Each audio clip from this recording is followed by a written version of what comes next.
As is always the case, we save the best for the last. Dorothy Lund will be presenting this very fascinating paper called Fixing MFW, Fairness and Vision in Controller Self-Dealing. Over to you, Dorothy. Thank you so much. It's great to be here. This is a paper that's addressing a big question that's being worked out in the United States right now, which is how should we regulate controlling shareholder transactions? And we dial in on one aspect of this, which is how should the cleansing of controlling shareholder transactions work?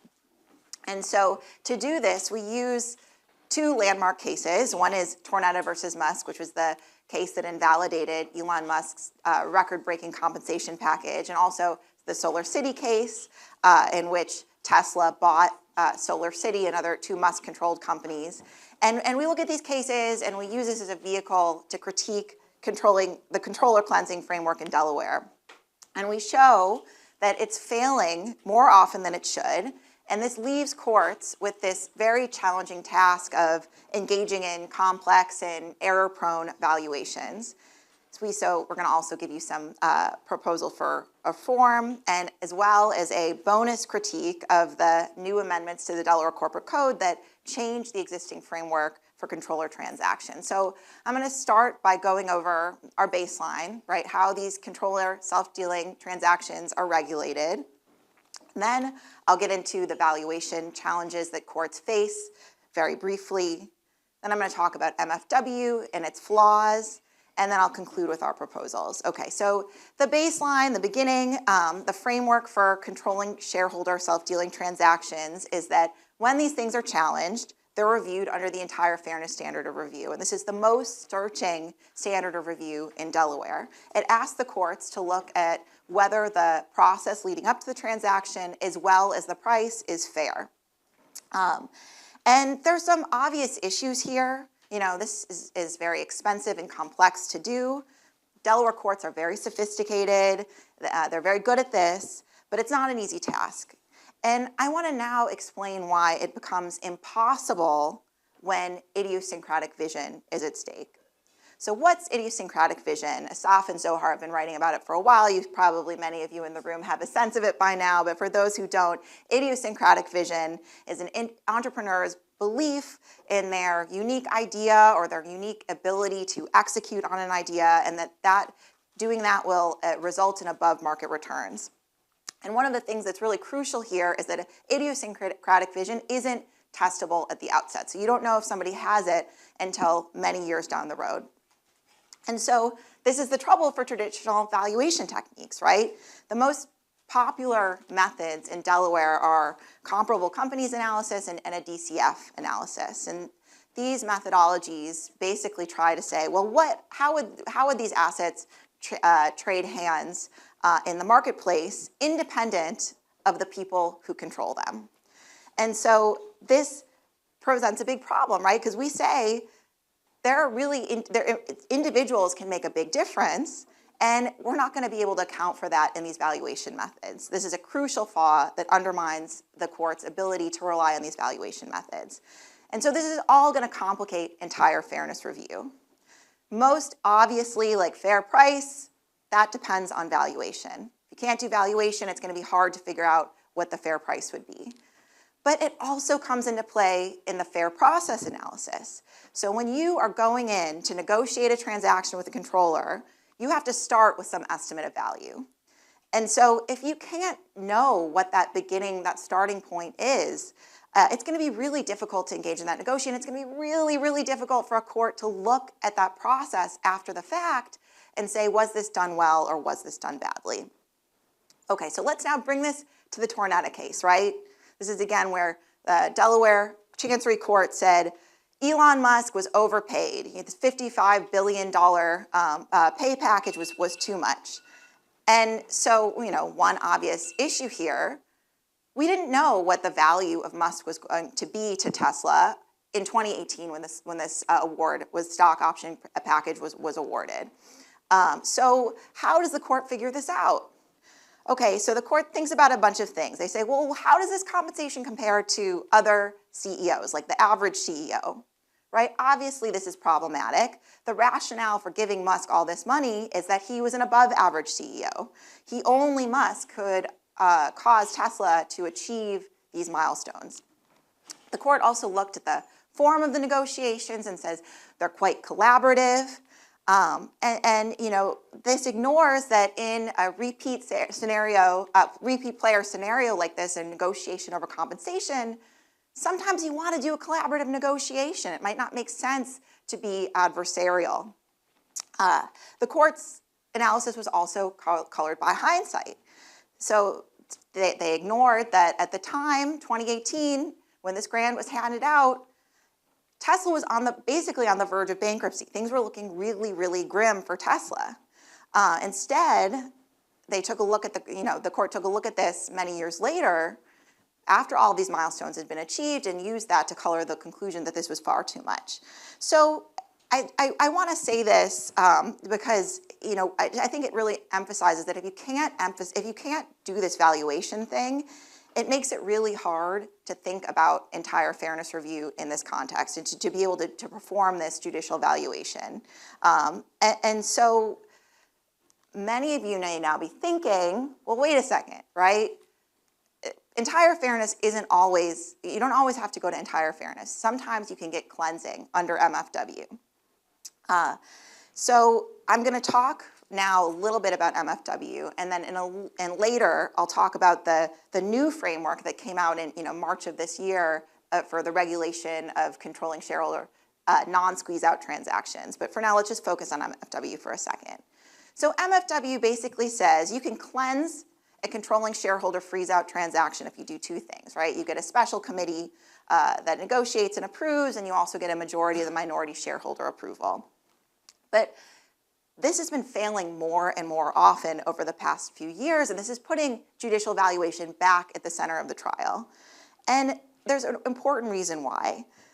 The courts have basically been saying, okay, if there's an issue with a special committee process, that's going to also cause a failure of the majority of the minority vote condition because, hey, that wasn't disclosed to the shareholders, this wasn't an informed vote. So this is problematic.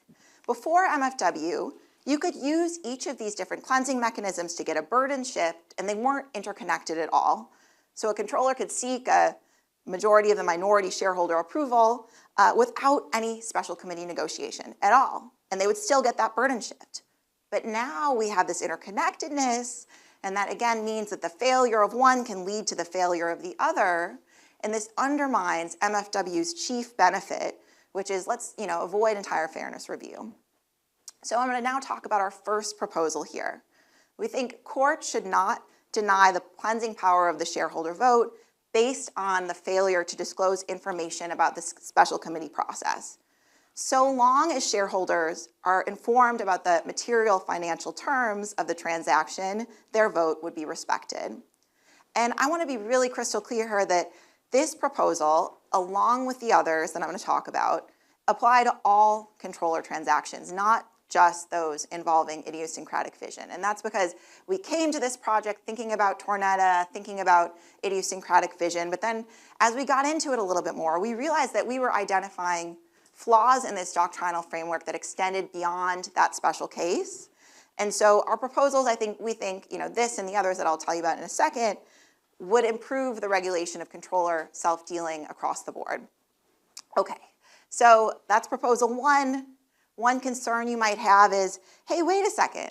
If all you have to disclose is the economic terms of the transaction, well, won't companies just stop disclosing information about the special committee process at all? And maybe that information has some valuable purposes. Maybe it helps aid in shareholder litigation. So we have another proposal that deals with this, and we say maybe we need a Corwin-style cleansing rule that would encourage companies to provide disclosure about the special committee process and its flaws right away. And so this basically how this would work is before the shareholder vote takes place, shareholders could sue, they could ask for more disclosure about the process, they could adjourn the vote if they think there's really egregious process failures. But if there's full disclosure of the process, the composition of the committee, and there's a disinterested shareholder vote after the fact, that would insulate the transaction from post-closing claims for money damages about the special committee process. Okay, so this is based on a case called Corwin that does something similar in the context of Revlon claims. So the last thing that I'll say in the proposal side of this is we don't think that the MFW requirements should be treated the same way. So right now, these are viewed as functionally equivalent. So if you do one of these two things, it shifts the burden of proof. And we think that instead they should be treated differently because they have different effectiveness in their cleansing. And in particular, we really like the shareholder vote. We think this is the critical lodestar for fairness. So this is quite true when idiosyncratic vision is not involved and valuation is possible, but it remains true when idiosyncratic vision is at stake because unlike independent directors or courts, shareholders' competence to determine the value of vision doesn't depend on any valuation model. Their driver of their vote approving is their subjective assessment of the controller's idiosyncratic vision. And so this voting process is going to aggregate each of those subjective valuations of the shareholders and say, basically say, do shareholders want to do this? Do they believe these controllers' claims and the price? Do they want to pay this price? We also think the special committee approval prong should be given less cleansing weight because of the prospect of structural bias, right? There's a risk that these directors are going to be unduly influenced by the controller. And so, all in all, we like the vote. We have less confidence in the special committee. So those are our three proposals, but these insights could also, we think, help guide the substantive review of transactions under the entire fairness standard. So imagine we've got a situation like Tornado, right? You've got some entrepreneur, controller, who says, I deserve some huge compensation package because I have this vision for the company and it's going to drive above market returns. So if it hasn't been cleansed at all, you haven't done either of these things on the slide, then we just think that the court should just reject those claims about idiosyncratic vision. They should say, no, you need to show us that this price is appropriate relative to the asset's average value, the average asset's value. If you have cleansing by a single mechanism, we again think that the choice of the mechanism should affect the analysis. So if you've got a transaction that's negotiated by a special committee but hasn't been approved by the disinterested shareholders, because of that structural bias, courts should disregard claims about idiosyncratic vision. But if you've got the vote, and there we think that should be given a lot of weight. Okay, I'm going to conclude really briefly by talking about amended Section 144. And so, in March of this year, Delaware changed its regulation of controlling shareholder self-dealing transactions and made some very significant changes. And to set the stage for you all, before those amendments, MFW was being used more and more to cleanse all types of controller self-dealing transactions and not just squeeze-outs. And eventually, the Delaware Supreme Court endorsed that. But then in March, we get this reversal. The Delaware legislature said, okay, no, MFW's dual cleansing program only applies to squeeze-outs. All other types of self-dealing can be cleansed using a single mechanism. And so our analysis, again, says you shouldn't give these mechanisms equal cleansing weight. We like that disinterested shareholder vote. We think that's a really strong indication of fairness. So sure, that should be able, with the vote, you should be able to cleanse to the business judgment rule. By the way, we also want to encourage people to do this, and there's evidence that they wouldn't want to do it very often. There's also a reason to give it more cleansing power. And again, we don't think the same is true for the special committee. There's that structural bias that makes us skeptical about it. And so we would have preferred a different rule that said, okay, significant self-dealing transactions or ones that involve idiosyncratic vision that are negotiated by a special committee, if you have just special committee negotiation for that transaction, you'd get a burden shift, but you wouldn't get all the way to the business judgment rule. Okay, so I think I'm basically out of time, and so I will stop there. Thank you.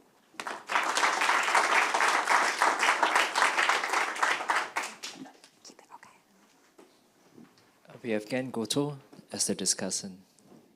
Okay. Good afternoon, and thank you for having me to discuss this paper. So this is, I think I don't have to go through this the paper. So I think this is a great paper, very timely after the adoption of SB 21. And this is not only for the US scholars, but also for other jurisdictions, just like my country, Japan, which has been following Delaware as a model how to regulate all the like M&As and related party transactions. So not this is, I think it's not only for Japan, also for Korea and other countries. So this is a very beneficial thing for us. So thank you very much for doing this.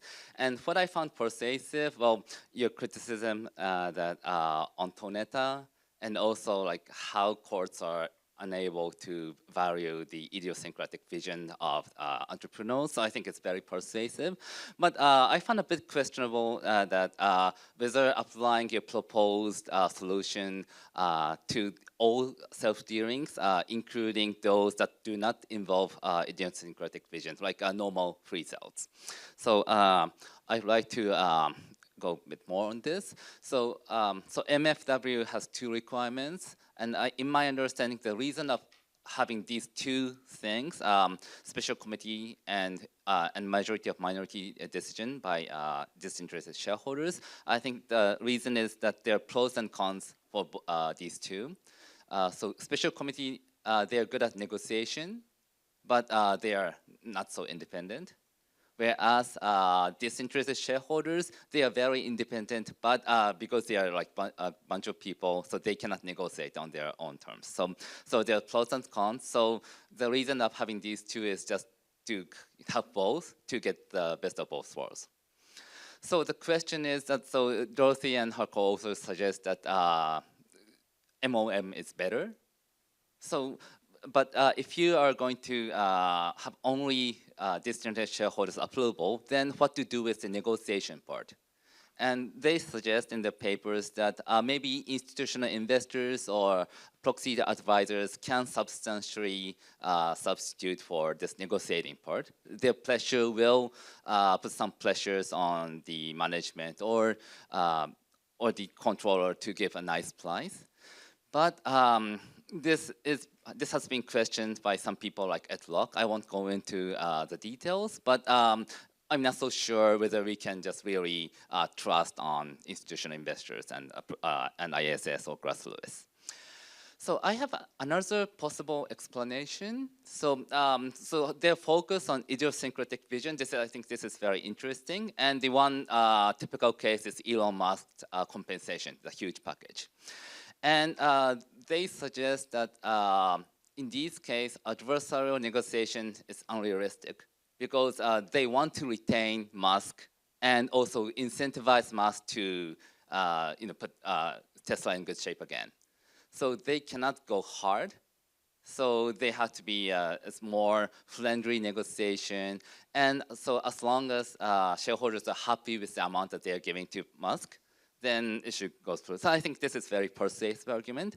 But I think this is, in this case, negotiation is not necessary because there is no other option.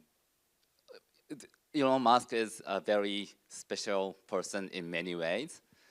So, and maybe I shouldn't have said this because this is recorded and I'm going back to US after this. But, but anyway, so in this case, so there's lack of alternative option.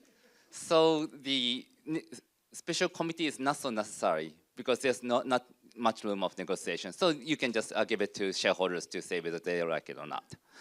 But this may not be the case when the idiosyncratic vision is not an issue. So just like a simple freeze out and the company or the minority shareholders on the seller's side.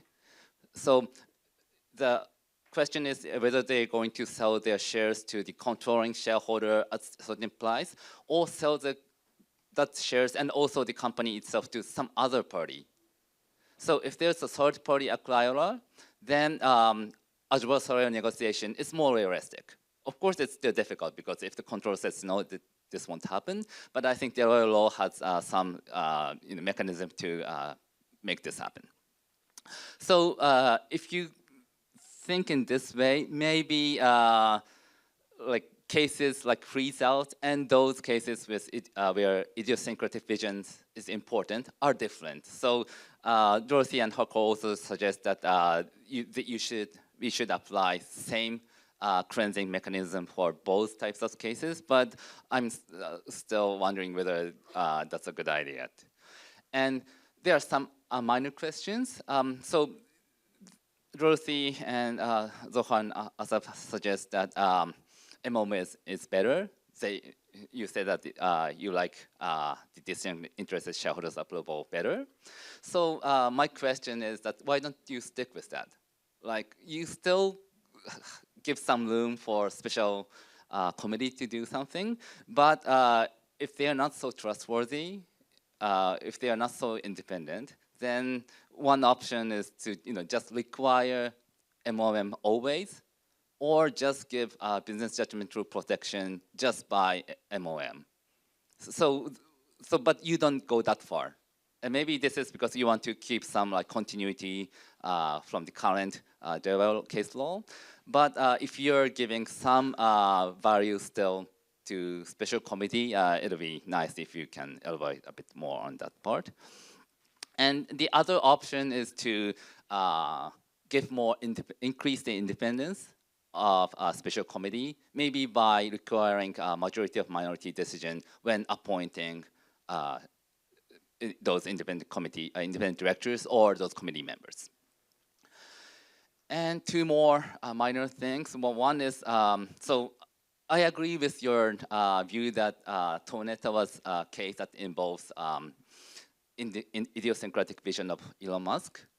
I'm not so sure about the Solar City case. This is like Musk selling his another company to Tesla at a high price. And of course, that Solar City's technology might be important. But aren't there any other similar companies that have same technology? Or was there any other companies trying to acquire Solar City from Musk? So there was kind of a competition. But this doesn't seem to be the case. So I was not so sure whether this is really idiosyncratic vision case or just kind of ordinary related party transaction.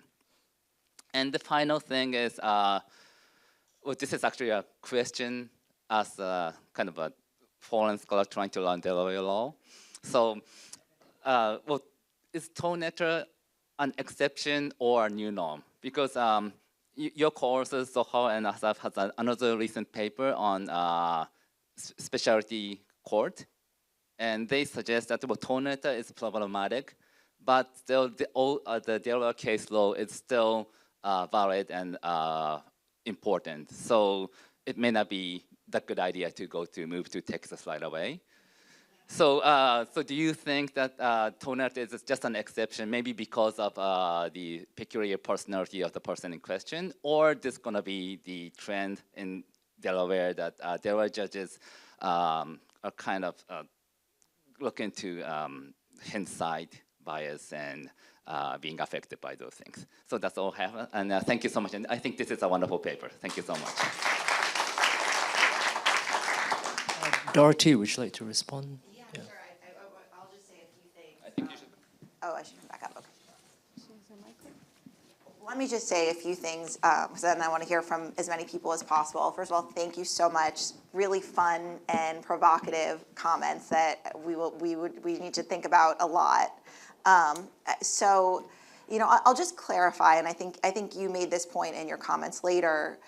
I don't think we don't say that the special committee should go away or that we shouldn't have a special committee negotiation. We just think it should be given less weight and less importance. SB 21 came out of left field, right? This paper was baked. It was off to the printer. We were ready to go. And then all of a sudden, we had SB 21 and we had to think about, well, how does this bear on that? And that, this single prong cleansing thing was a surprise to all of us. And so this, that's where we kind of went with, okay, let's go with Delaware here and say, if we're going to do single prong cleansing, where would it make sense? But I don't think this is like this wasn't where we wanted to start with this paper. And I think maybe maybe it'd be fun to go back and think about like a first principles approach to cleansing, if Assaf isn't too tired of me after writing this paper. And so, you know, your other thing about should we do the majority of the minority vote for everything? This was sort of, let's go back to the world of match, right? That said, we need to have both things in order to have cleansing. You know, I don't think we need that, and this is why in our critique of SB 21, we basically say that for insignificant controller transactions, I don't think we need to. It doesn't make sense. You know, voting is costly. It takes money. It takes time. We don't want to make everything go to a vote. I think this is the problem with the match decision. But you know, for really significant situations, transactions, or ones involving idiosyncratic vision, I think it's worth it to hold that vote, right? Those costs are going to be justified. So that's sort of our limiting principle there. I also really like the point about, you know, what else could you do to regulate around some of these problems that we identify? Something that we talk about in the paper a little bit is, you know, could you increase the regulation of the special committee process directly, which we think maybe was going on when, you know, the standard for this special committee process is, the bar is very low. It's very hard to challenge it. And so, you know, we think that maybe this, you know, that you didn't disclose enough about the special committee process, and so that prong failed. And the other prong failed as a kind of a backdoor way of regulating this thing, and maybe we should just regulate that differently, right? Maybe we should have a higher standard for the special committee's process. SB 21 actually went in the opposite direction and made it harder to challenge. Maybe I'll stop there and hear from others. Yeah, we'll take 3 questions at a time. So Roy, Holger, and Adam. Thanks, Dorothy. So I think that in this room, everybody, or not everybody, a lot of people will be sympathetic to the claim that judges are not so good at evaluating the fairness of the deal. But you guys are also claiming that judges are not so good at evaluating the fairness of the process. And that's a bit more controversial to me. Normally we would think that, relatively speaking, a comparative advantage of courts would be to evaluate the process. I think that you guys are saying that the process is about evaluation also. And so if they don't understand the idiosyncratic vision, they cannot evaluate the fairness of the process. But that kind of ignores the information production aspect of evaluating how clean the process was. So if I know, because there's been litigation and discovery, that the controlling shareholder went into the room and he told the special committee, I want the range to be this and that, this sends me a certain signal. But maybe he's not so confident about the idiosyncratic vision. Maybe it's not the idiosyncratic vision. Maybe that's just the price he wants to extract. And it's also a signal for the shareholder vote. So if you're reducing the incentives to invest in the cleanliness of the process, you're kind of jamming the signal to the shareholders. You're also reducing the informativeness of the MOM vote. Okay. So, as you know, Dorothy, I'm sure, Ryan, Emiliano, and I have a paper where we model very extensively a thought that Ken again also expressed just now, and that Chancellor Strine expressed when he was still a judge before he went over to the other side, which is that the shareholder vote is really a poor way of protecting the minority because it's a take it or leave it offer. And, you know, I like to think about idiosyncratic vision very differently from the way you do.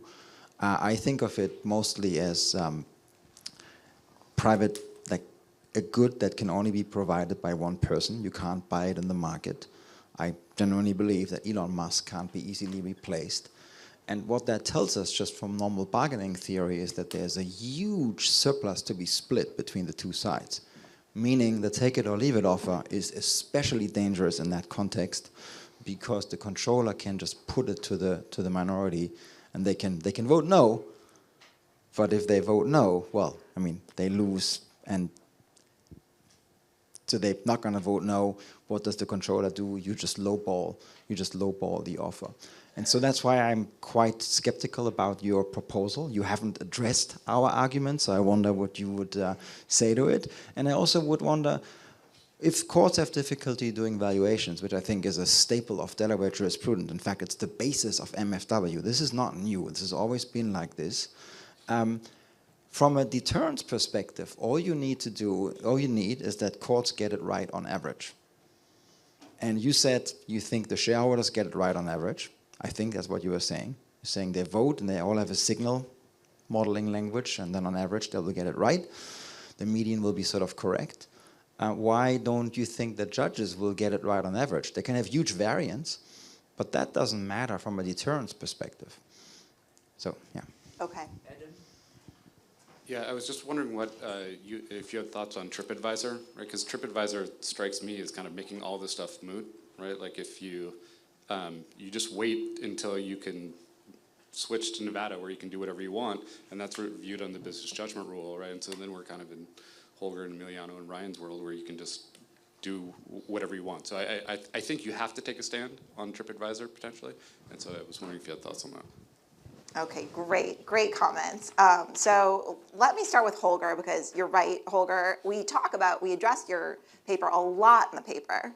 So don't think that we didn't take you very seriously, okay?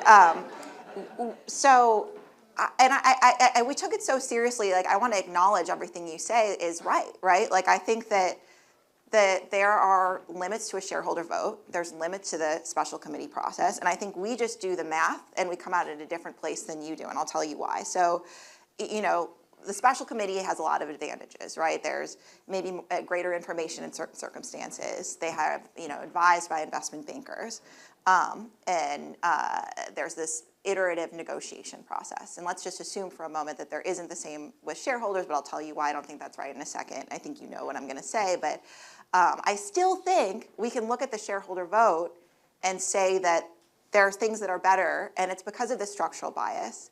So you have this pronounced fear whenever you have a negotiation with a special committee alone that they will accept a deal that it goes below the shareholder's reservation price, right? With a shareholder vote, shareholders will always reject deals that are below their reservation price, and they'll always accept deals that are above the reservation price. And so we say, on the balance, that, to us, that fear that you'll have a special committee that's conflicted, that's captured or whatever, and that will do a deal that actually makes shareholders worse off than they would accept, that fear is what motivates us with our proposal. The other thing that why we think it's a little bit incorrect to talk about a take it or leave it offer in the modern, capital market environment is that you have institutional shareholders that say no all the time, right? You've got, these things get put to a vote, and you've got hedge fund arbitrageurs coming in and blocking to get the price up, right? So this actually looks kind of like an arm's length negotiation in a lot of cases.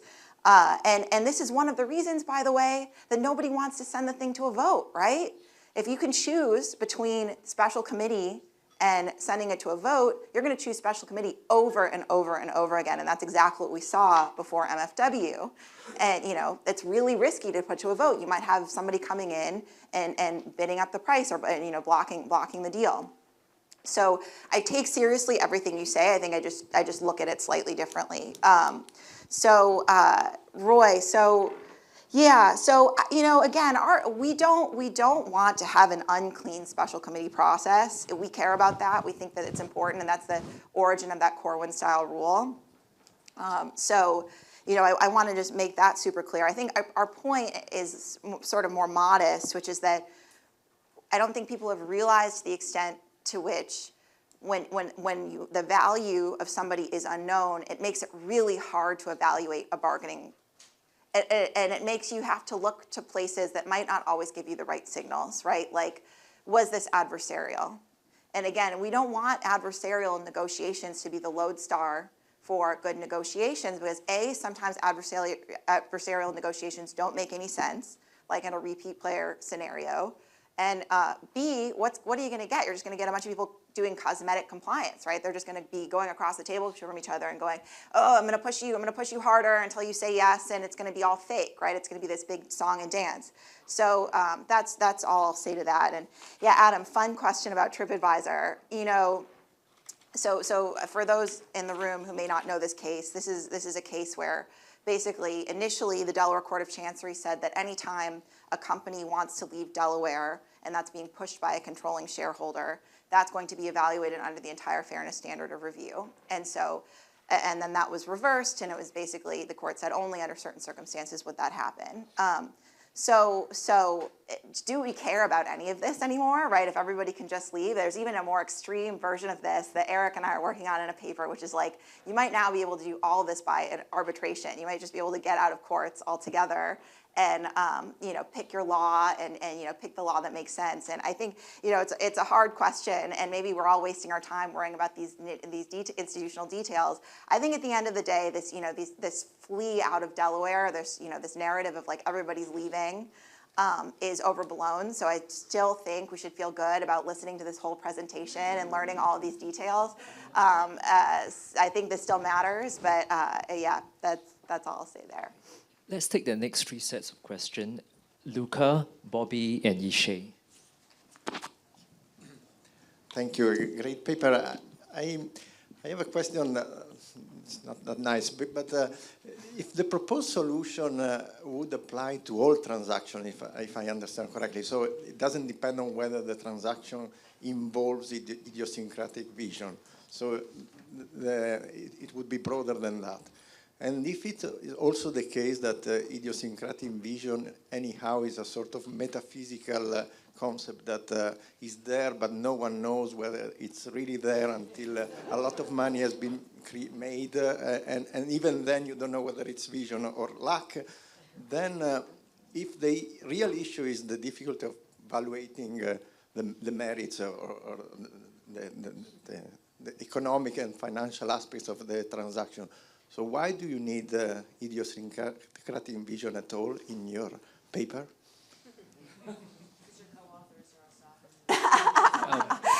Bobby?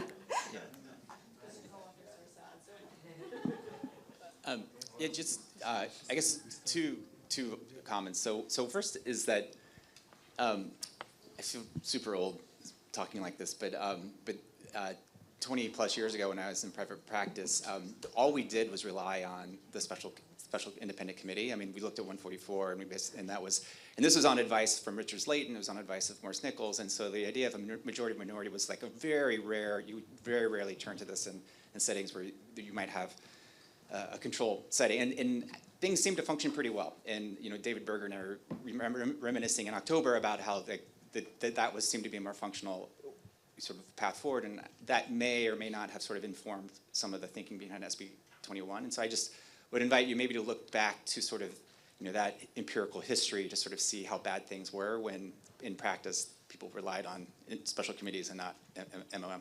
But the substantive comment is that when and you kind of alluded to this in your discussion, that there's a little bit of the MFW creep sort of attitude in the paper, and I've never really quite understood that, because I view this more as controller creep, because MFW was a solution to the controller problem that had become bigger and bigger and bigger as controllers went to sort of a 51% definition to one that's more sort of functional. And Liz Pullman is here; she would be able to speak more authoritatively on the case law development in that domain. So I guess I'm sort of curious, sort of to see. Like how you think about this situation and a lot of the fact that now that controller situation has been also modified in SB 21 by basically substantially narrowing the domain where the controller is going to exist. Tornado would not be a controller, situation today. So that's the question. Yishay? Thanks. Dorothy, you said a few times that you liked majority of the minority votes. I think you used the verb to like. The empirical evidence on majority of minority votes is kind of mixed, including in Assaf's own work, right? So it depends on who's voting, whether or not there are conflicts of interest, and so on. So isn't it the case that the superiority of one mechanism over the other depends? That's a bit like Roy's comment before.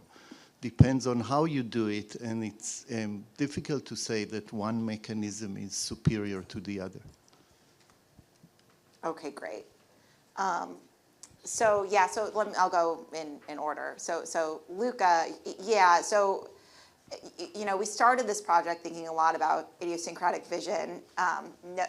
Coincidentally, my co-authors are the godfathers of the concept of idiosyncratic vision, and so this is sort of we were reading Tornado and we were thinking about this, and this is where we jumped in. And then as we worked, we realized that the problems and the flaws we were identifying were bigger than just idiosyncratic vision. And so this is why we wrote the paper that we did in the way that we did. It's, the advantage is we don't have a set of rules that just apply to a set of transactions that involve idiosyncratic vision, which would be really, really hard to implement. So maybe that's a benefit of the paper, but I take your point. There's some tension there. Yeah, Bobby, I like this thinking about controller creep. I was at something with Ann Lipton a few weeks ago, and she basically said that this is all of this controlling shareholder stuff is a response to Corwin, and basically as Delaware has cut off litigation in various places, like M&A litigation with Corwin and Trulia, and the appraisal. Plaintiffs' lawyers have basically tried to figure out other places to go, and this is where they went. And so we've had this move towards a lot of controlling shareholder litigation, which has led to this big kerfuffle of anger at Delaware, SB 21, and we'll see what happens next. But yeah, I think that's a nice way of framing this. Yeah. So again, I agree. I don't want to say that we the shareholder vote is perfect, or that there's no problems with it. It's always great. And maybe we should be more explicit about the trade-offs that we're thinking through when we're making. We just think, again, unlike Holger and Emiliano and Ryan, that if we were to take these two imperfect cleansing mechanisms, one to us seems better than the other.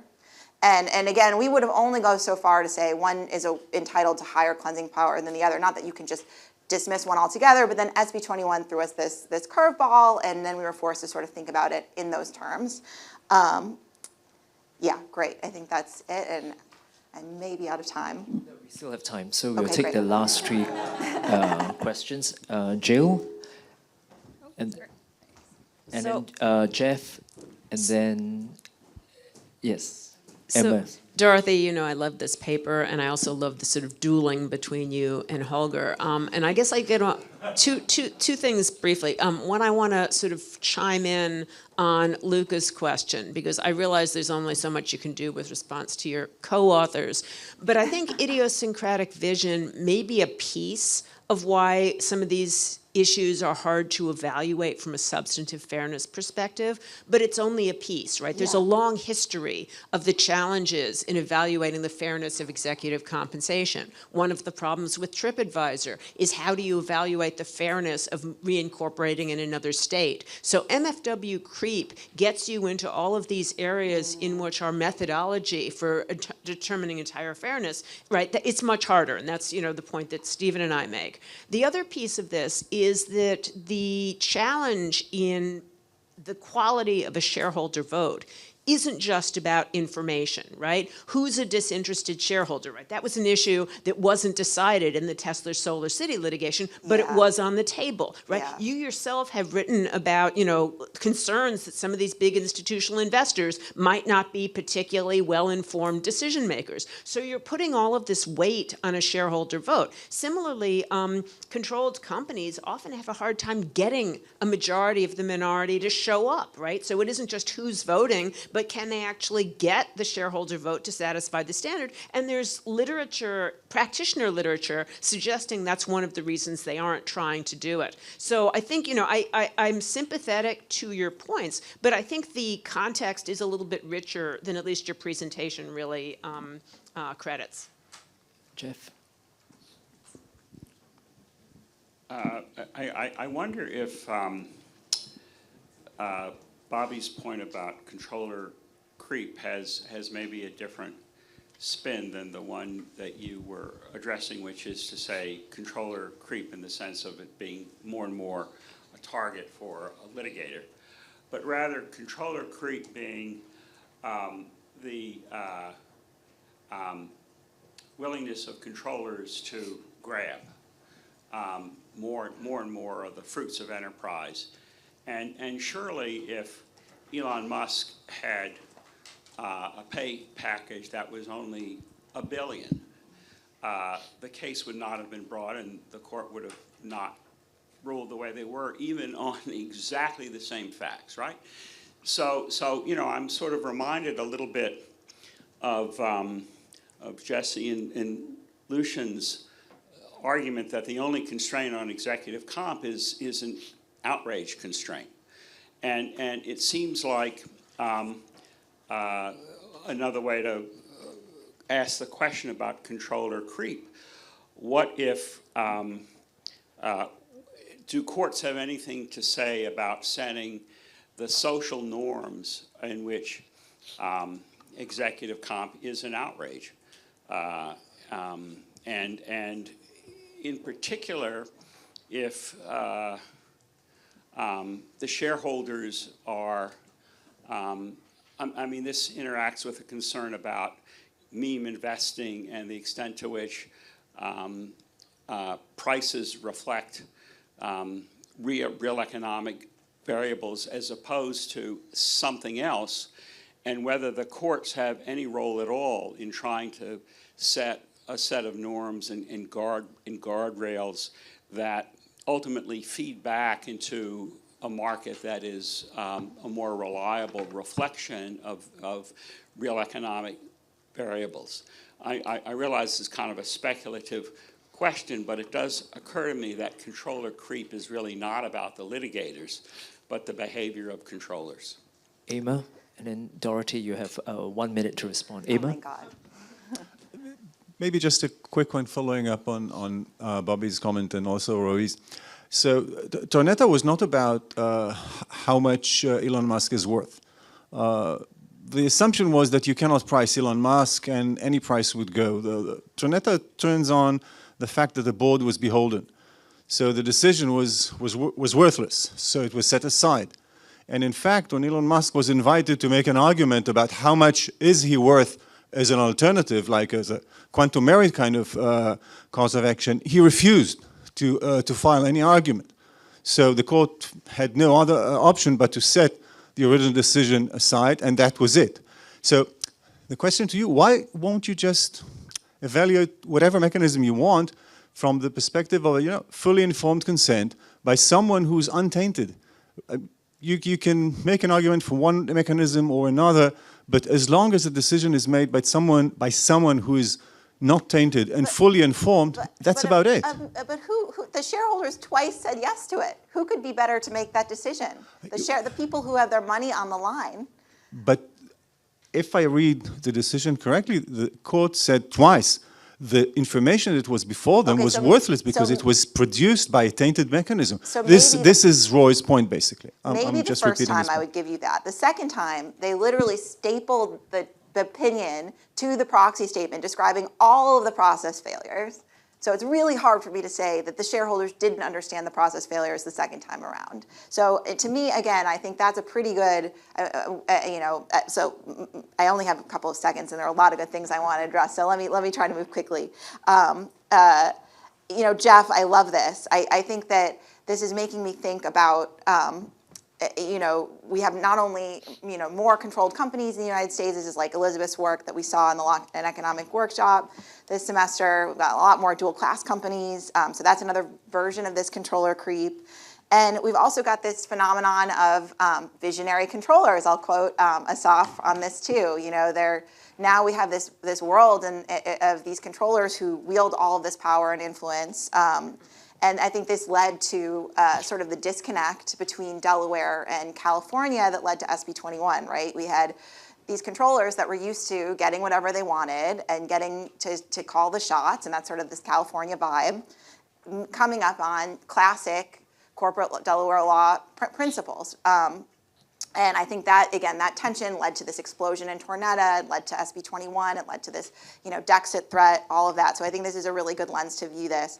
Jill, really helpful, constructive comments, and you're making me think that maybe there's a deeper version of this paper that, would better talk about, both, not only Gen's point about how we could maybe improve the special committee process, but also how you could improve now that we are in this world of SB 21, where we're going to have single mechanism cleansing, how you might want to better regulate the vote. So I'll just say thanks to everyone for the great comments. Thanks very much, Dorothy.